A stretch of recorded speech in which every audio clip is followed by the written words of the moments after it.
ओम शांति। आज हम हैं पांडव भवन यानी माउंट आबू में। और आज हमारे साथ जुड़े हुए हैं राजयोगी प्रमोद भाई जी। प्रमोद भाई जी ओम शांति। राजयोग यानी कि ज्ञान में लगभग 46 साल से हैं। और इन्होंने इस राजयोग के माध्यम से वो ऐसी कह सकते हैं शक्तियां प्राप्त कर ली हैं, अपने आप को इतना परिपक्व बना लिया है जिसके माध्यम से वो कई लोगों की समस्याओं को दूर कर रहे हैं, उनकी बीमारियों को दूर कर रहे हैं, सिर्फ अपनी इनर पावर से, जो उनको इस राजयोग के माध्यम से मिली है। तो आज हम खुद ही उनसे सुनते हैं कि कैसे उन्होंने ये राजयोग स्टार्ट किया, कैसे इसमें इनके आने की प्रेरणा मिली और कैसे ये लोगों की मदद कर रहे हैं। तो बिना कोई समय गवाए हम शुरू करते हैं आज का एपिसोड। प्रमोद भाई जी, आपका बहुत बहुत स्वागत है। धन्यवाद, आपका बहुत बहुत धन्यवाद। तो प्रमोद भाई जी, आप सबसे पहले आप ये बताइए कि आप कहाँ के निवासी हैं और आपका ज्ञान में कैसे आना हुआ और आपको ये सब प्रेरणाएं कहाँ से मिली? मैं थाने सिटी में रहता हूँ। थाना शहर जो है बॉम्बे के नज़दीक में है, मुंबई के नज़दीक में है। जी। और बचपन से एक ऐसा हो गया था वाकया। और मैं छोटा था तो मुझे मम्मी ने एक स्टोरी बताई थी कि एक गांव में किसान रहते हैं, एक कपल रहता है किसान, और बहुत गरीब रहते हैं। उनके घर में कुछ अनाज नहीं, कुछ भी नहीं, इस तरह की परिस्थिति उनकी रहती है। और वो किसान बाहर से आ जाता है शाम को, तो रोटी, एक ही रोटी बनाई रहती है हुँ। उसने। तो वो रोटी उसको परोसती है थाली में। तो परोसने के बाद वो बोलता है कि आप भी ले लो। अभी वाइफ बोलती है ना, मैंने तो खाना खा लिया। तो उसको मालूम है कि इसने तो खाना नहीं खाया। तो पहले चलता रहा, उसमें एक अतिथि आ जाता है। तो अतिथि आता है तो बोलता है मुझे बहुत भूख लगी है। अभी ये भी एक दिन पहले, आप पहले चलो, तो चलो अतिथि आ गया। तो उसको रोटी खिलाते हैं। वो रोटी खिला के फिर उसको बाहर, अपने दरवाजे के बाहर उनको छोड़ने के लिए जाते हैं, झोपड़ी के बाहर। उसको छोड़ते हैं, वापिस आके देखते हैं तो जो थाली थी वो पूरी हीरे, सोने हीरे से हुँ। भरी हुई रहती है। तो ये स्टोरी मुझे मम्मी ने बताई थी। इस समय बताई थी जब मैं बहुत रो रहा था किसी एक छोटी-सी चीज़ के लिए। तो मुझे समझाते-समझाते मम्मी ने ये स्टोरी मुझे बताई थी। तो उसका उस समय मेरे दिमाग पे इतना असर हो गया कि मुझे ऐसा लगा कि मुझे वो जो अतिथि था ना, उस तरह से मुझे बनना है। कुछ भी हो जाए, मुझे अतिथि बनना है। तभी अतिथि बनना है उस तरह का, तो भगवान की कृपा चाहिए। तो बचपन से फिर मेरे मन में आ गया कि कुछ भी करूँगा लेकिन मैं भगवान को प्राप्त करूँगा। हम मराठी में उसको ऐसा बोलते हैं कि काही जरी झालं ना तरी मला देव मिळाला पाहिजे। हुँ। ये मराठी में बोलता है, कुछ भी हो जाए कोई मुझे भगवान की प्राप्ति होनी चाहिए। अगर भगवान की प्राप्ति हो गई ना, तो बचपन में ऐसा था कि भगवान की अगर प्राप्ति हो गई ना, तो उसको मैं रिक्वेस्ट करूँगा तो जादू की छड़ी मुझे दे देगा। और जादू की छड़ी में किसी का कोई भी प्रॉब्लम हो, मैं जादू की छड़ी घुमाऊँगा, उसके सभी प्रॉब्लम सॉल्व हो जाएँगे। गरीब होगा तो उसको पैसा मिल जाएगा, अगर कोई बीमार है तो ठीक हो जाएगा, उसकी जो भी बीमारी है निकल जाएगी। तो इस तरह से बचपन में था। तो इतना मेरे मन में उसका असर हो गया था कि मैं 1 साल के बाद में मैं स्कूल से आया और अपना जो किताब वगैरह सब घर में रख दी और मैं निकल गया। क्योंकि मैंने पढ़ा था उस समय चांदोबा करके एक मैगज़ीन आती थी, चंदा मामा। तो अभी मैं भी छोटा था, तो चंदा मामा में जो भी स्टोरी आती थी वो 100% सही है, ऐसा मुझे बिलीव था। बच्चे हैं तो क्योंकि मैं भी छोटा था ना, तो ये सब जो भी चंदा मामा में आती है ना स्टोरी 100% है। तो उसमें ऐसा है कि अगर आपको भगवान को पाना है ना, तो 7 समुद्र पार करके जाना पड़ता है, फिर 7 ये पार करके जाना पड़ता है, तभी आपको भगवान प्राप्त हो सकता है। तो मैं बोला अभी उसको प्राप्त करना है तो मुझे जंगल जाना पड़ेगा। हाँ, 7 जंगल पार करके जाओ, समुद्र पार करके जाओ, तभी भगवान की प्राप्ति हो जाएगी। तो 1 साल के बाद वो इतना चढ़ते गया ना मेरे दिमाग में। मैं स्कूल से आया, सब किताब वगैरह रख दिया और निकल गया। मैं बोला अभी आज मैं जंगल में जाऊँगा और फिर जंगल में रहूँगा और भगवान की प्राप्ति मुझे हो करना है। जाएगी। अभी स्कूल से मैं आ गया, मुझे लगता है 12 बजे आया होगा स्कूल से, और मैं निकल गया शाम तक 6 बज गए। और वो जंगल कहाँ आता है? सिटी में थोड़ा इतना जंगल हुँ। आएगा जल्दी। और मुझे रास्ता मालूम नहीं, कुछ मालूम नहीं, मैं ऐसे ही चलते गया। फिर शाम हो गई, भूख भी लग गई बहुत, घर के ख्याल भी आने लगे। और अभी मुझे मालूम नहीं घर कैसे वापस जाने का है। एक सिर्फ मुझे मालूम था कि स्टेशन के नज़दीक मेरा घर है। हुँ। तो फिर मैंने सभी को पूछना चालू किया कि स्टेशन किधर है, तो एक-एक ने बताया स्टेशन ऐसे जाओ, फिर हमारे एरिया में आ गए तो मैं पहचान गया कि और फिर आराम से घर गया। उस समय फ़ोन नहीं थे, मोबाइल नहीं थे, कुछ भी नहीं थे। तो मम्मी-पापा ने मेरे जो भी मिलेंगे सभी को बोल दिया कि बच्चा मेरा खो बच्चा गया। गुम हो गया है, अभी घर में स स्कूल में से आया, अभी किधर गया मालूम नहीं है। तो सभी ढूँढने के लिए निकले, हर कोई जितना जिस जो भी है मुझे ढूँढने के लिए निकला था, पूरे थाना में ढूँढ रहा है मुझे। और शाम में घर में आ गया तो हमारे पिताजी तो ऐसे गुस्सैले थे ना कि उनके सामने खड़े रहने की हमारी हिम्मत नहीं होती थी कभी। बहुत गुस्से वाले थे पिताजी। तो मैं सामने आ गया, मुझे मालूम है कि पिताजी ऐसे एक मुझे मारेंगे ना, मैं उधर जाके गिरूँगा। ये मुझे 100% मालूम था। तो मैं आ गया सामने, पिताजी ने पूछा किधर गया था इतना समय? अभी गुस्सा तो आना था ही उनको। उनको लगा मैं किधर जाके खेलता होगा, शायद उसके लिए गुस्सा आ गया होगा। तो मैंने बोला मैं भगवान को ढूँढने के लिए निकला था, जंगल जाना था मुझे। अब ये सुनने के बाद कोई भी होगा ना गुस्सा और बढ़ गया। उसका गुस्सा उधर के उधर भाग जाएगा ना। अ, तो फिर पिताजी का फिर फेस एकदम बदली हो गया। फिर उन्होंने मुझे पास लिया, फिर मुझे बोला कि नहीं अभी तो तुम छोटे हो, अगर भगवान को पाना है तो आपको गुरु करना पड़ेगा। थोड़ा तुम अभी सीख लेना, पढ़ लेना, उसके बाद में तो आपको गुरु हुँ, मिल जाएगा। मैं लेके जाऊँगा आपको बहुत अच्छे गुरु के पास में। इस तरह से समझा-बुझा के, लेकिन ये जो दिमाग में है ना, वो तो बहुत चलता ही था। तो मैं भक्ति मार्ग बहुत करने लगा। जितना हो सके मैं भक्ति मार्ग करने लगा और सभी देवी-देवताओं की पूजा करना रेगुलर नियमित जितना हो सके। अगर छुट्टी होगी तो 4-4 घंटा पूजा करते रहो। फिर सभी ओम का जप करो, फिर गायत्री मंत्र का जप करो, जो भी और जितने भी ग्रंथ वगैरह है ना, तो मुझे ऐसा लगता है मैंने कितने बार पढ़े होंगे। हुँ, ऐसे बोलते हैं ना 7 दिन आपको पढ़ना है, 21 बार पढ़ना है, तो ये सब मेरा हो गया था। मंदिर में जाना, 108 प्रदक्षिणा लगाना, ये सब बहुत बार मेरा हो गया था भक्ति मार्ग में और भगवान की पूजा भी मैं एकदम दिल से करता था। फिर मुझे पिताजी एक गुरु के पास लेके गए, फिर उसने मुझे जैसे ही मुझे देखा, फिर उसने मुझे बोला कि, "अरे! मैं तुम्हारी राह देख रहा था। अच्छा, मुझे आज ही आदेश आ गया है कि आज जो आएगा ना, तो उसको आप मंत्र दे दो और आपका शिष्य बनाओ, ऐसा मुझे आज ही आदेश आ गया। तो इस तरह से उसने बताया मुझे, लेकिन क्या मालूम मुझे वो व्यक्ति अच्छा नहीं लगा। भले वो संत होगा, आज भी मैं हुँ, उसकी इज़्ज़त करता हूँ, लेकिन मुझे लगा ये कुछ गड़बड़ है इसके अंदर। तो मैंने अभी भले मैं उतना बड़ा नहीं था उम्र में, फिर भी मैंने उनको जवाब दिया, देखो जैसे आपको ऊपर से प्रेरणा आई कि आज आपका भक्त आ रहा है और उसको मंत्र देना है, वैसी मुझे आनी चाहिए थी कि आज तुझे गुरु मिलेगा। मैंने भी तो बचपन से भक्ति मार्ग में मैं इतना कुछ किया है, तो हुँ, मुझे भी अंदर से आना चाहिए था ना करेक्ट। कि तेरे तुझे जो गुरु चाहिए था, जो भगवान के पास लेके जाएगा, वो आज तुझे मिलेगा। वो मेरे पास नहीं आया इस तरह से। तो जिस दिन आपके बारे में इस तरह का ख़्याल मेरे पास आ जाएगा या भगवान की प्रेरणा मेरे पास आएगी, आप जहाँ होंगे ना मैं दौड़ के आ जाऊँगा उधर। लेकिन आज मैं नहीं, फिर उसके जो सभी शिष्य थे मेरे ऊपर बहुत सारे गुस्सा हो गए। हम कितने सालों से दीक्षा माँग रहे हैं, दीक्षा बोलते हैं उसको, मैं भूल गया था। तो कितने सालों से हम दीक्षा माँग रहे हैं, हम दे नहीं रहे और आपको खुद वो ऑफ़र कर रहे हो और आप ना बोल रहे हो, कितना इंसल्ट कर रहे हो। मैं बोला जो भी है, जब तक मुझे अंदर से नहीं लगता है कि ये मेरे गुरु है, अंदर से प्रेरणा नहीं आती है, तब तक मैं इनको एक्सेप्ट नहीं करूँगा। नहीं, फिर पिताजी अभी उनको छोड़ के दूसरे के पास लेके गए, तीसरे के पास लेके गए और 6-7 जगह मुझे सेम रिस्पॉन्स रिस्पॉन्स मिला, सेम। मैं उधर गया, अरे! मैं तेरा राह वेट देख रहा था, कर मुझे आज ही आदेश मिला। इस तरह का रिस्पॉन्स मिला, मैं बोले ये कुछ इसमें गड़बड़ है, तो इस तरह से अभी मुझे कुछ नहीं करना है।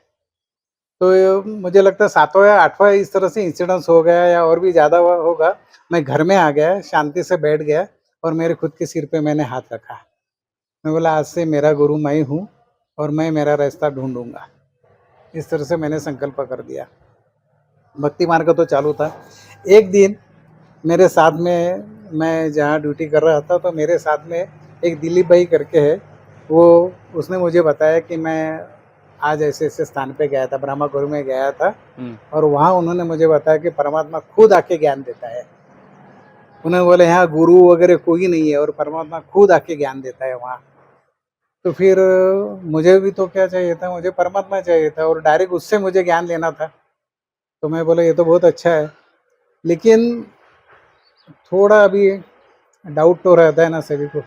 और मैं तब तक क्वालिफाइड हो गया था, ग्रेजुएशन भी मेरा हो गया तो मैंने उसको बोला देखते हैं, तेरे को जो अभी तूने चालू किया ना, आज तेरा पहला दिन है, आज तेरे को जो सीखा है मुझे सिखाना, बता देना। दूसरे दिन, तीसरे दिन, फिर 7 दिन उसको जो जो उसने कोर्स किया 7 था, डे कोर्स। 7 दिन उसने मेरे को सब कुछ बताया।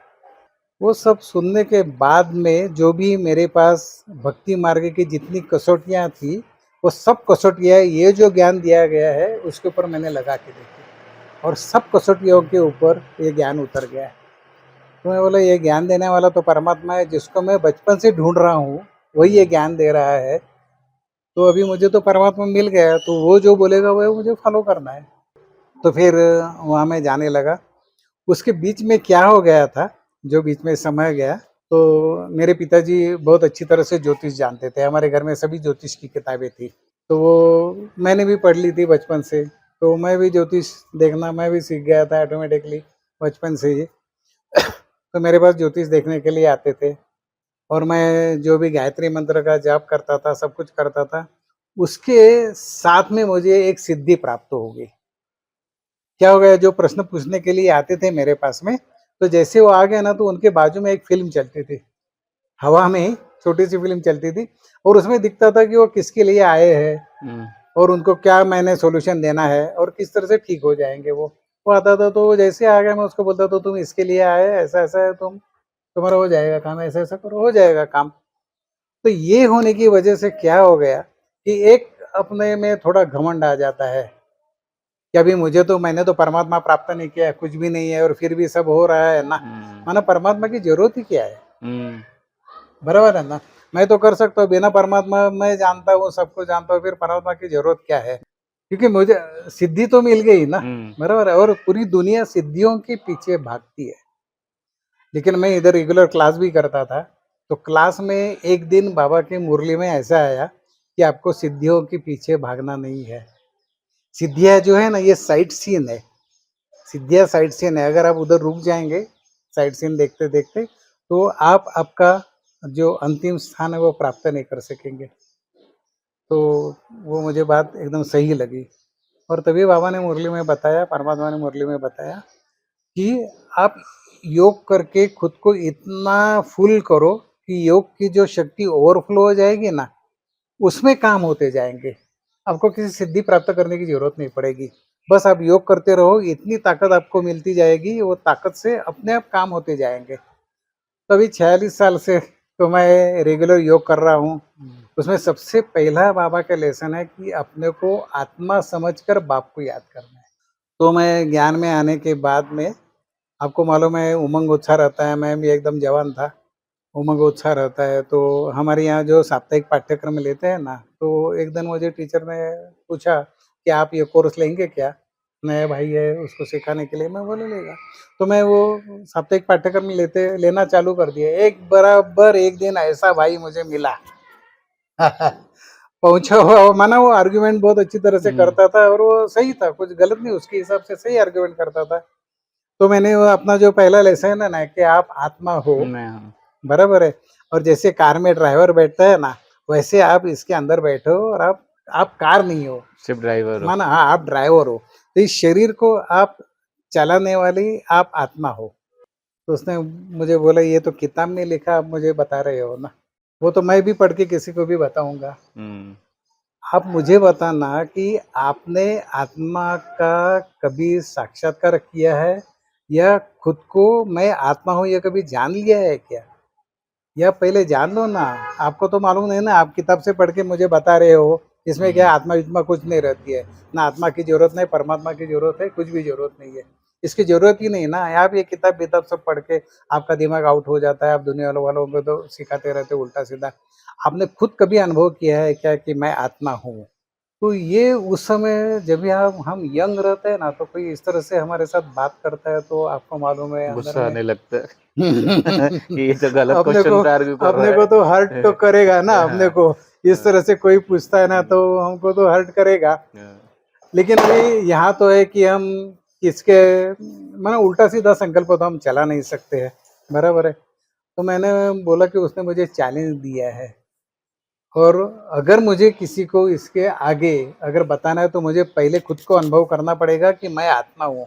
हम्म, तो फिर उसके बाद में मैं आत्मा हूँ तो आत्मा का पार्ट पक्का करने के पीछे मैं दिन रात मेहनत करने लगा। पहले हमारे घर में 2.5 साल भट्टी चली। सभी कुम्हार 8-10 कुम्हार हमारे घर में आके रहते थे रात को, और सुबह भट्टी हमारी जब छुट्टियां है ना, जिस दिन हॉलीडे है उस दिन 2:30 बजे उठते थे, 3 बजे से योग चालू करते थे, 3 से 5। और जब भी वर्किंग डे है तो हम 3 बजे उठते थे और 3:30 से 5 योग करते थे। तो मैं घर में नहीं हूँ ना, तभी भी आते थे। समझो मैं मधुबन में आ गया, माउंट आबू में आ गया हेडक्वार्टर्स में, तो भी हमारे घर में भट्टी चालू रहती थी। तो ऐसे 2.5 साल इस तरह से भट्टी चली, क्योंकि मुझे कुछ भी करके मैं आत्मा हूँ, इसका मुझे अनुभव करना ही करना है, क्योंकि वो फर्स्ट लेसन है। अगर वो मैं नहीं करता हूँ ना, तो ज्ञान में आके फायदा ही नहीं है। तो मैं उसके पीछे पड़ गया, 2.5 साल ये भट्टी चली। उसके बाद में फिर 1.5 साल की भट्टी मैंने अकेले की, रात को 11 से सुबह 5 बजे तक। रात को 11 बजे योग में बैठना, 5 बजे तक योग करना। ये मेरी 1.5 साल भट्टी चली। 1.5 साल में मुझे कहीं जाना नहीं हुआ, मधुबन में नहीं आना हुआ, कुछ भी ऐसा सर्कमस्टेंसेस हुए होंगे कि मुझे आना ही नहीं पड़ा 1.5 साल में। तो 1.5 साल ऐसी भट्टी चली। तो भट्टी जब भी शुरुआत में क्या किया मैंने, वो अभी हर रोज़ तो रात को हम सोते हैं, मुझे अस्थमा का तकलीफ़ होती थी। तो अस्थमा की तकलीफ़ थी, और पूरा दिन मैं बिज़ी रहता था, बहुत सारे प्रॉब्लम थे। मैं बड़ा लड़का होने की वजह से मेरे ऊपर से भी ज़िम्मेवारी भी थी घर की, और अस्थमा का अटैक आता था मुझे कभी भी। तो एक दिन मुरली में ऐसा बाबा ने बताया कि अपने को कभी भी रोगी मत समझो, अपने को योगी समझो। और उसी मुरली में 2 पैराग्राफ के बाद सेंटर था। एक सेंटेंस ऐसा था कि भले दिन भर आप बिज़ी रहते हो, लेकिन रात तो आपके हाथ में है ना। हम्म, ये बाबा की मुरली में, साकार मुरली में उस बार थे। और वो हमारे समय में बहुत सारी अच्छी-अच्छी बातें थी, जो शायद आज सेंटर पे चलती है, नहीं चलती है, मैंने उतना ध्यान से नहीं देखा। हमारे समय में एक तो सभी स्टूडेंट थे वो थोड़े से थे, बहुत ज़्यादा नहीं थे, संख्या थोड़ी थी, फैमिली हमारी छोटी थी। तो हमारी जो टीचर थी लतिका बहन, हमारी थाना सेंटर की टीचर थी। तो मुरली के बाद में अभी मैंने देखा ऐसे पूछते हैं कि मुरली के पॉइंट्स, एक जनरल पॉइंट सभी को पूछते हैं, आपको क्या है, आपको क्या है, हम्म, आपका जनरल पॉइंट। उस समय वैसा नहीं था। हमारा पुरुषार्थ जो आगे बढ़ा उसका कारण ही वही है कि उस समय हर एक को बताना पड़ता था कि आज बाबा ने मेरे लिए क्या बताया। जनरल नहीं पूछते थे। हाँ, हमारी लतिका बहन हमको पूछती थी, हमारी टीचर, कि प्रमोद भाई आपको बाबा ने आज क्या बताया। दूसरे सभी थे, हर एक का नाम लेके आपको बाबा ने क्या बताया, आपको बाबा ने क्या बताया। तभी मुझे वो लगा कि पूरा दिन आप बिजी रहते हो, लेकिन रात तो आपके हाथ में है ना, एक लगा। और दूसरा कि कभी भी अपने को रोगी मत रोगी नहीं समझो, समझे। आप योगी हो, आप कभी अपने को रोगी मत समझो। तो ये दो ऐसे लगे, तो मैंने रिप्लाई दे दिया। आज बाबा ने बोला कि आप रोगी नहीं, योगी हो, रात आपके हाथ में है, पूरा दिन आप बिजी रहते हैं। तो जब भी हम एडमिट करते हैं ना, आज बाबा ने मेरे लिए ये बताया, हम्म, तो फिर आप परफेक्टली फॉलो भी करते हो, क्योंकि अंदर रहता है ना, बाबा ने मेरे लिए बताया, बाबा ने मेरे लिए बताया, बाबा ने मेरे लिए बताया। तो मैं घर में गया। अभी मुझे जो अस्थमा का प्रॉब्लम था उसके लिए क्या होता था, जैसे मैंने बिस्तर डाला ना, एक हमारे पास लकड़े का स्टूल था, वो आड़ा डालते थे, उसके ऊपर 2 पिलो रखते थे, और पिलो के ऊपर मैं ऐसा सिर रख के रात भर में उसी तरह से बैठता था। सो नहीं सकता था मैं, जैसे आड़ा सो गया तो खांसी आने लगती हम्म, थी, फिर घर वालों को सभी को तकलीफ होती थी, सभी जाग जाते थे। तो वो मैंने बिस्तर पे रख दिया, और उसके बाद में स्टूल लेने वाला था, मैं बोला नहीं, बाबा ने बोला कि आप रोगी नहीं हो, आप तो योगी हो। योगी हो। तो मैं रोगी के जैसा मैं नहीं बैठ सकता हूँ, और आज तो मेरे हाथ में है, क्योंकि वैसे भी तो मैं बैठे रहता था तो मेरी नींद तो ऐसे ठीक तरह से नहीं होती थी। एक था कि ग्लानि आ जाती थी, सांस फूलने की वजह से ना ग्लानि आ जाती थी, ग्लानि में जैसे मेरी जो भी नींद होगी वो होगी, ऐसे इस तरह से था। तभी उस दिन रात को 11 से 5 मुझे अगर योग करना है पूरी रात, तो उसके लिए बीच में चाय लगेगी, ये लगेगी सब, हम्म, और टेप लगेगा। तो मैंने सब तैयारी की, 2 कप चाय बना के रखा थर्मस में, और फिर टेप, उस समय वो कैसेट वाला टेप था, तो वो बाजू में रखा। क्योंकि शुरुआत में ज्ञान में आते हैं ना हम, तो हमारा जो योग चलता है ना, वो गीत के आधार से चलता है। गीत बन योग बन, इस तरह की उस समय की स्थिति शुरुआत में तो इस तरह की थी, गीत बन तो योग बन। तो इसके लिए वो टेप बाजू में रखा, फिर अगरबत्ती, फिर हर आधा घंटे के बाद में एक गीत लगाने का, बहुत छोटे आवाज़ में, क्योंकि बाहर आवाज़ नहीं जाना चाहिए। फिर एक अगरबत्ती लगाओ, फिर बैठो। इस तरह से हमारा चलता था। फिर 1 बजे उस थर्मस में से 2 कप चाय में से 1 कप चाय लेता था, 1 बजे, और फिर 3 बजे और बाकी 1 कप चाय लेता था। और 1 बजे चाय लेने के पहले थोड़ा राउंड मारूँगा मैं, पैर-वैर फ्री करके, फिर बैठ जाऊँगा 1 कप चाय पी के। फिर हर आधा घंटे के बाद का ये सब नाटक चालू होता था। ऐसा शायद मुझे लगता है 1 महीना हो गया, 1.5 महीना हो गया, और 1.5 महीने के बाद में जैसा मैं योग में बैठ गया, तो हमारे यहाँ एक जॉनसन कंपनी का सुबह 5 बजे सायरन चलता था। अच्छा, तो हाँ। मुझे घड़ी देखनी नहीं पड़ती थी, जैसे सायरन हो गया माना 5 बज गए। मैं योग में बैठ गया और ऐसा परम धाम में चला गया और सायरन बज गया। तो मुझे लगा अभी तो मैं योग में बैठा हूँ, 10 मिनट हो गए होंगे या 15 मिनट ज़्यादा से ज़्यादा हो गए, और 15 मिनट में ये सायरन कैसा हो गया? कुछ तो गड़बड़ है। तो लेकिन फिर मैंने देखा तो सामने 5 बज गए थे। मैं बोला अभी मैं बैठा हूँ, 2 कप चाय वैसे की वैसी पड़ी हुई है। मैंने कैसेट पे पहले ही गाना लगाया। अरे वो खत्म होने के बाद मैंने गाने लगाए, एक ही अगरबत्ती लगाई थी, और 15 मिनट में 5 कैसे बज गए? फिर मैं बोला चलो आज बाबा ने अच्छा अनुभव कराया। दूसरे दिन बैठ गया, दूसरे दिन भी वही। फिर उसके बाद में 8-10 दिन फिर भी मैं चाय बना के रखता था, टेप वगैरह सब 8-10 दिन उसी तरह से मैंने चालू रखा। और फिर मैं बोला अभी तो ये, क्योंकि हर रोज़ 10 मिनट में अगर 15 मिनट में 5 बज जाते हैं, तो इसका कुछ काम है ही नहीं ना। मेरा तो मैं वो रखना सब बंद कर दिया। जैसे मैं बैठा 10-15 मिनट में 5 बज जाते थे। क्योंकि हम ये जो 5 तत्वों के अंदर जब तक हम हैं ना, तब तक ये समय हमारे ऊपर इफ़ेक्ट करता है। जैसे ही हम इसके बाहर चले जाते हैं परम धाम में, तो वहाँ समय उल्टा चलता है। जैसे ब्लैक होल में कैसे आज गई चीज़ बहुत साल पहले बाहर आ जाती है ना, तो वैसे परम धाम में हम जाने के बाद में हमारी जो हम यंग होते जाते हैं, जितना समय हम परम धाम में रहेंगे ना, उतने हम युवा होते जाते हैं। इसके लिए आप देखेंगे यहाँ सभी दादी-दीदियाँ 100 मना कुछ है ही नहीं। हुँ। 90 क्रॉस करना, 95 क्रॉस करना, 100 क्रॉस करना जो है ना, यहाँ कुछ है ही नहीं। क्योंकि योगी है तो फिर ज़िंदा रह सकता है, क्योंकि ये 5 तत्वों के परे रहता है वो। इसके लिए इस 5 तत्वों का उसके ऊपर इफ़ेक्ट नहीं होता है, और फिर उनकी आयु लंबी होती जाती है। तो इस तरह से मेरा योग चला। योग की भट्टी 11 से 5 की 1.5 साल चली। 1.5 साल में 1 दिन का भी इंटरप्शन नहीं, कभी मैं बीमार नहीं हो गया, कोई प्रॉब्लम नहीं हो गया, कुछ भी नहीं। बाबा बार-बार मुरली में बताता है कि आपके ऊपर विकर्मों का इतना बोझा है, आपको रात-रात भर जाग के योग करना है, रात-रात भर जाग के योग करना है, बाबा बोलते रहता है। लेकिन मुझे मालूम नहीं कितने फॉलो करते हैं। रात भर बैठ के ही योग करेंगे ना, तभी विकर्म विनाश हो जाएँगे। 63 जन्मों के हमारे पास सिर पे विकर्म है। लेकिन मेरा मालूम नहीं, उस समय बाबा ने करा लिया, और 1.5 साल में मेरा अस्थमा कभी गया मुझे पता नहीं। अस्थमा चला गया है योग 1.5 का साल के प्रयोग। अंदर। तभी तो मैं अगर कोई ठंडा पानी दूसरा पी भी रहा है ना, या मैं बारिश में जाऊँ, थोड़े भी बूंदे पड़ गई ना सिर में, तो मुझे अस्थमा का अटैक आता था। मैं घर से सुबह निकलूँ और तो शाम को आते समय मालूम नहीं मुझे मैं किस तरह से आऊँगा। अगर अस्थमा का अटैक आ गया ना, तो आप 2 पैर आगे नहीं डाल सकते हो। इस तरह का सीवियर अटैक आता था अस्थमा का। वो मेरा कभी चला गया मुझे पता ही नहीं चला।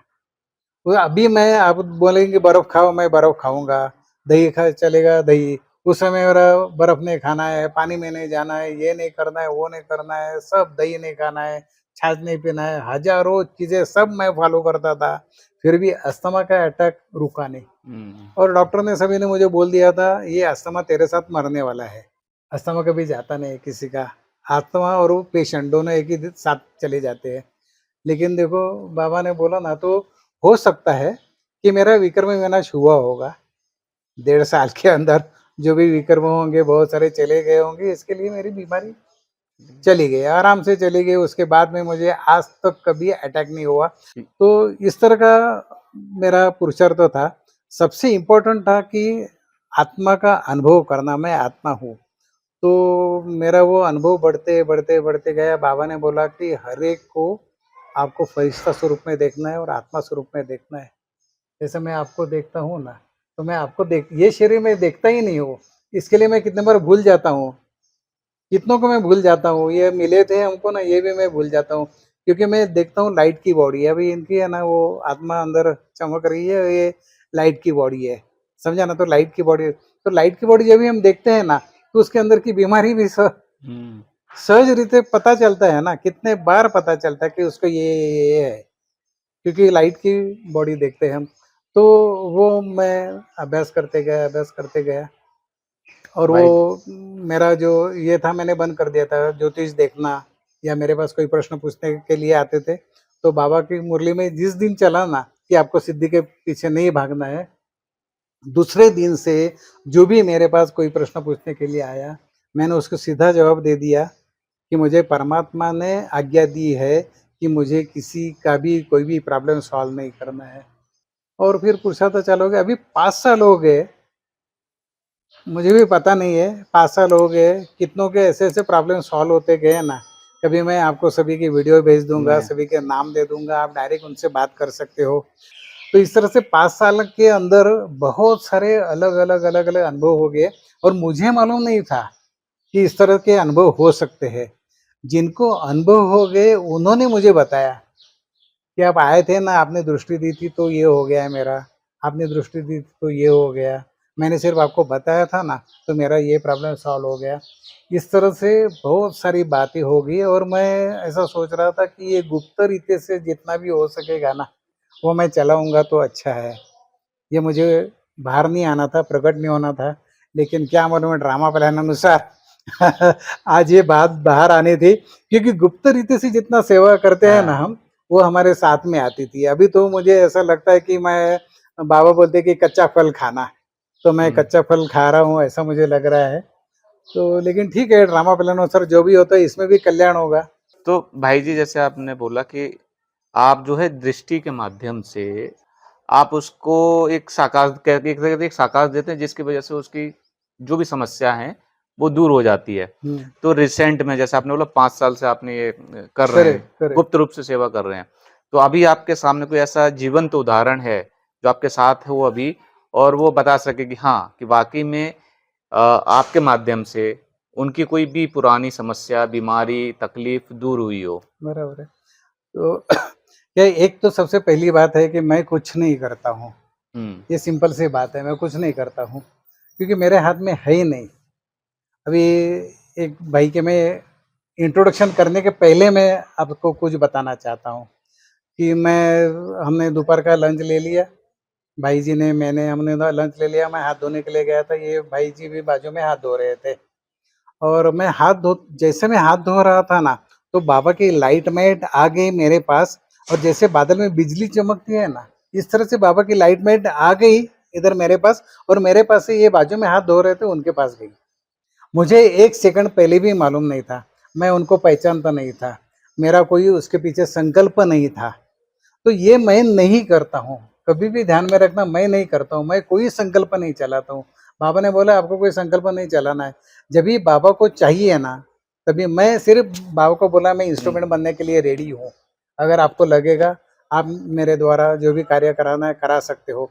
तो कोई कुछ भी होता है ना, मुझे 1 सेकंड पहले भी नहीं, तो मुझे पहले से मालूम रहता था ना। अभी 5 साल से ये चालू हो गया ना, मुझे पहले से मालूम होता था, लेकिन जब भी सभी ने मुझे बताना चालू किया तभी मुझे मालूम पड़ा कि ऐसा हो रहा है। मैं तो हुँ। बाबा कराता था ना, और मैं उसके लिए मैंने कभी किया ही नहीं, ऑटोमेटिकली होते गया। तभी ये भाई के बारे में इस तरह से हो गया कि वो उसके पास लाइट गई, तो मैं बोला ये तो बाबा का सही बच्चा होगा, उसका गुप्त रूप से बहुत सारा प्रचार तो करता होगा, बाबा को बहुत याद करता होगा, नहीं तो इस तरह से कैसी लाइट माइट आया गई है और उनके पास चली गई। तो मैं हाथ धो के बाजू में खड़ा रह गया, फिर उन्होंने अपने हाथ वगैरह धो के बाजू में, फिर मैंने उनको पूछा कि ये आपका नाम क्या है और आप कौन से लैंग्वेज में बात कर सकते हो? तो उन्होंने बोला मैं मराठी लैंग्वेज में बात करता हूँ, मैं महाराष्ट्र से हूँ।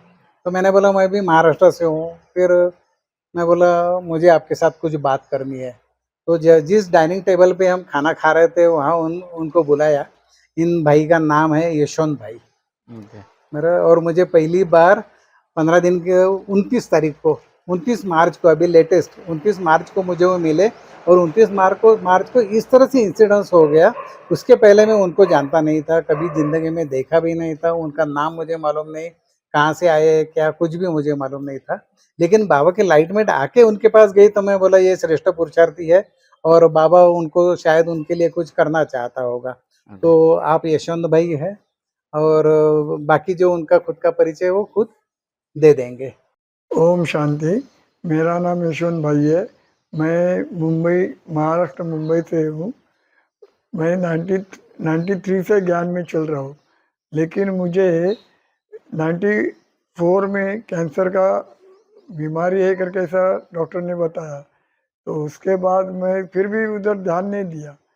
1997 तक मैंने उसके ऊपर ध्यान नहीं दिया, लेकिन मेरे को बाद में नील की तकलीफ होने लगी, तो मैं केम हॉस्पिटल में गया। तो उधर मुझे बोला ऐसा आपको ऐसी ऐसी बीमारी लग रही है या नहीं है वो पता नहीं, लेकिन हमें संशय आ रहा है उसके ऊपर।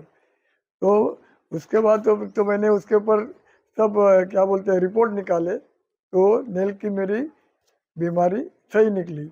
डॉक्टर अशोक मेहता के साथ मुझे, तो उन्होंने मेरा 2007 में ऑपरेशन किया। तो उसके बाद भी मेरे को खाने में तकलीफ होती थी।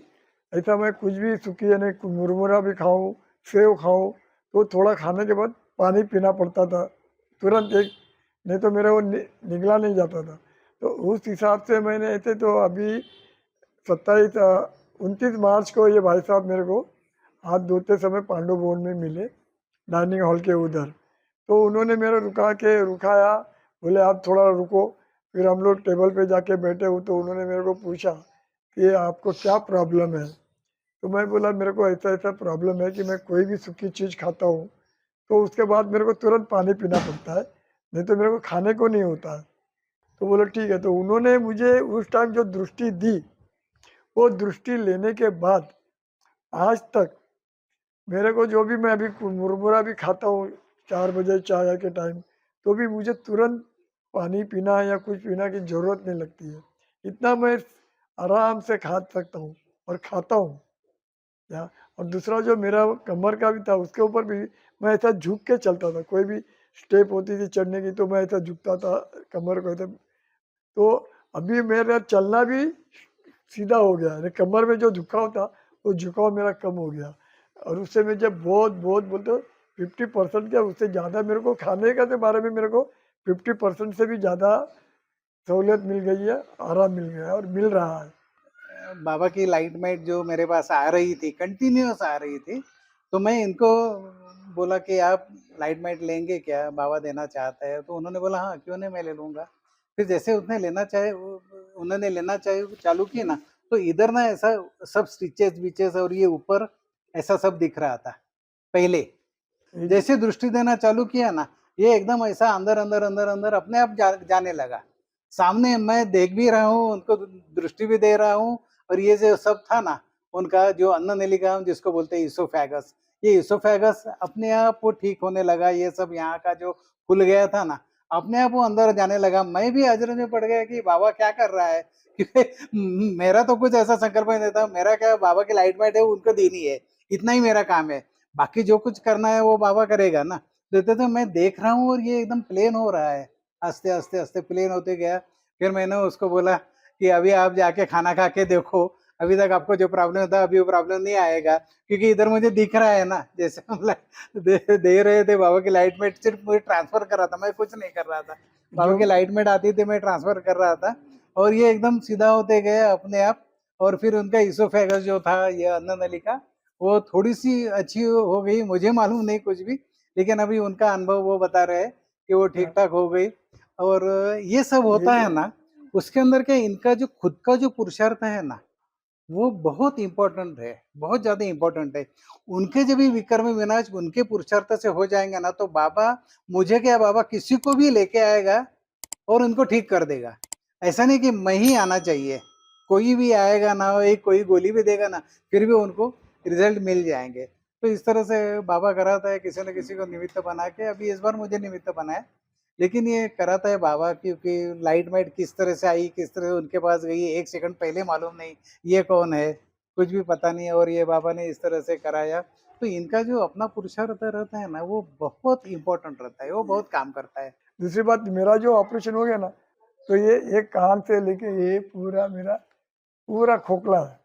लेकिन मेरे को सूखा कोई भी चीज़ मैं खाऊं ना, तो खाने को नहीं होता था लेकिन कहता थोड़ा गीला कर लूँ, तो इस हिसाब से। लेकिन जब जब भी इन्होंने मेरे को दृष्टि दी और वो उन्होंने ये किया, तो तब से मेरे को आराम मिलने लगा।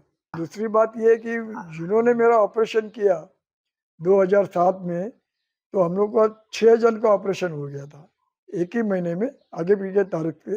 तो मेरा 7 तारीख को हुआ था, तो उसमें से 6 जन तो ओम शांति हो गए। क्या ओम शांति हो गया माना? हाँ। ऑफ हो तो गए। मेरे को अशोक मेहता सर भी, उन्होंने भी मेरा वीडियो बनाया और मेरे को पूछा आप क्या खाते हो, तो मैंने खाली उनको इतना बोला कि जो बाबा खिलाता है वही खाता हूँ, दूसरा कुछ नहीं खाता हूँ, जो बाबा खिलाते। और तो फिर बोले कहते, तो कहते हैं आपका, फिर आप अभी तक कैसे ये हो गए? तो मैं बोला मेरे को पता नहीं, लेकिन मैं, आप बाबा जो मेरे को बोलता है उसको मैं फॉलो करता हूँ और उसी हिसाब से चलता हूँ। बस इसी हिसाब से मैं अभी तक चलता हूँ। और जो भी दवा मेरे को, एक मेरा वीक पॉइंट नहीं बोलूँगा मैं उसको, मेरा एक नेचर बन गया है कि जो भी दवा मेरे को मिलती है तो मैं हाथ में लेता हूँ, दृष्टि देता हूँ।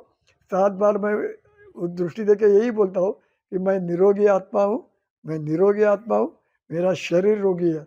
और ये 7 बार बोलने के बाद मैं वो जो भी दवा होती है वो खाता हूँ। उसके पहले मैं बोले बगैर दवा खाता ही नहीं, कोई भी गोली हो। पहला 7 बार बोलता हूँ कि मैं निरोगी आत्मा हूँ। तो इसी तरह के जो पुरुषार्थ रहते हैं ना हर एक के पर्सनल, वो उनको बीमारी से दूर करते हैं। कोई भी ऐसा नहीं समझे कि प्रमोद भाई कुछ करता है, तो मुझे अंदर से मुझे मालूम है कि मैं कुछ नहीं कर सकता हूँ, बाबा कराता है। तो ये थे हमारे साथ प्रमोद भाई और यशवंत भाई। तो प्रमोद भाई जी ने कैसे बताया कि सिर्फ पुरुषार्थ ही एक ऐसा माध्यम है, योग ऐसा ही माध्यम है जिसके माध्यम से आप अपने आप को तो सही करते ही हैं, साथ ही साथ परमात्मा की दृष्टि आपके ऊपर ऐसी बनती है कि दूसरों को भी उस किसी समस्या से दूर करने में आपको पूरा सहयोग देती है। तो इन्होंने लाइव एग्जाम्पल भी बताया। तो हम भी आप सभी से यही कहेंगे कि योग के प्रयोग को आप जीवन में इस्तेमाल करें, लेकिन योग कैसे करें उसको जानने के लिए सबसे पहले आप अपने नज़दीकी ब्रह्मा कुमारी सेंटर ज़रूर जाएं, योग को जानें, योग को सीखें, उसके बाद उसको आप अपने जीवन में प्रयोग में लाएं। और मैं समझता हूँ कि इस एपिसोड के माध्यम से बहुत सारी हजारों लाखों आत्माओं को सहयोग मिलेगा, उनकी समस्याएं दूर होंगी। तो हम आपसे फिर मिलेंगे एक नए एपिसोड के साथ, तब तक के लिए Om Shanti. Thank Om you. Shanti, Om Shanti.